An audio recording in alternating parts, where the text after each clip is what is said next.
À mi-chemin de mon défi de 30 jours. Lorsqu'on se fixe un objectif, il est important d'identifier les critères qui détermineront s'il y a un succès ou un échec.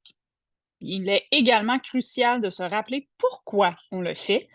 Sinon, en cours de route, on peut perdre le focus.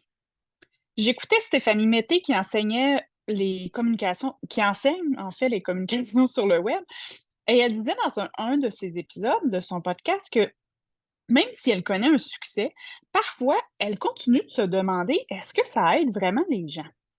C'est une question qu'on se pose quand on publie des textes, des vidéos, des podcasts, parce qu'on n'a pas la réaction directe des gens, comme dans une salle ou en coaching privé.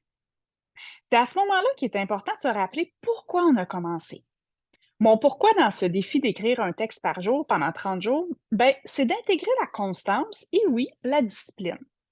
Si vous me connaissez depuis longtemps et que vous connaissez la gestionnaire en moi, vous serez surpris de lire que j'ai besoin de constance et d'organisation. Eh bien, depuis que j'ai quitté le monde corporatif, je me suis un peu laissée porter par le flow. Les horaires sont flexibles, à part bien évidemment le calendrier scolaire. Les échéanciers sont plus flexibles. Avec de nombreux projets, j'ai tendance à avoir plein d'idées, à en commencer plusieurs, mais sans vraiment les concrétiser jusqu'à la fin. La gestation est donc très longue.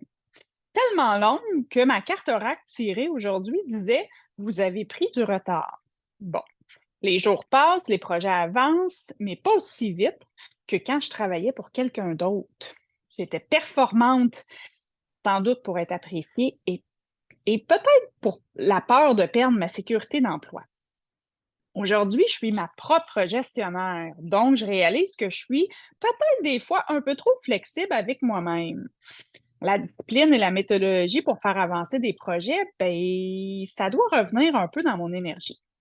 C'est la vraie raison pour laquelle je tiens à ce défi. L'idée était de créer des textes dans le plaisir, pas simplement de les livrer, parce que j'ai dit que je le ferais.